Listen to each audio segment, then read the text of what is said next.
Nou, hierboven zie je het piepje en daar weer de bron. En nou ja, zoals Schenk is het op zich had het plafond het goed houden. Het zit er nog in. En de stalen balken die had het geheel droegen en vooral dus een jaren heen.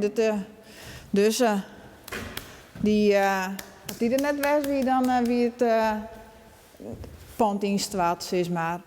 Maar het dwarpshuis van Sewaard staat nog en bloot ek op hetzelfde plak staan. Van binnen wordt het dwarpshuis de komende tijd in Greven renoveren.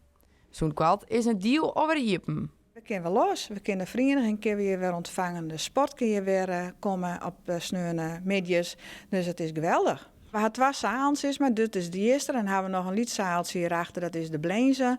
En de biljarters, die kunnen we te plakken, de schakers en de dammers en de britsjes en de sport. Helaas kunnen de muziekvereniging, die ben altijd in de Grote Zeel, die kunnen nog net te plakken, maar die ben wel op de hoogte van al onze plannen, dus die nemen we daarin wel mee, maar die kunnen helaas nog net weer om.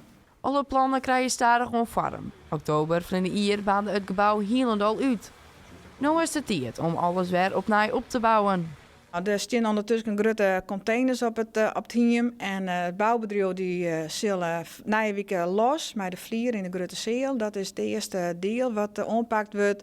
Er zit terug het sloopbedrijf zit er een heel mooi degelijk dak op. Dat kan tijdelijk eerst zitten blijven, zodat ze aan de binnenkant bezig binnen. We gaan iets gongje maken zodat de bezoekers geen last hebben van de bouwerij. Hoe lang het vernijbouwen precies wordt, is nog net bekend.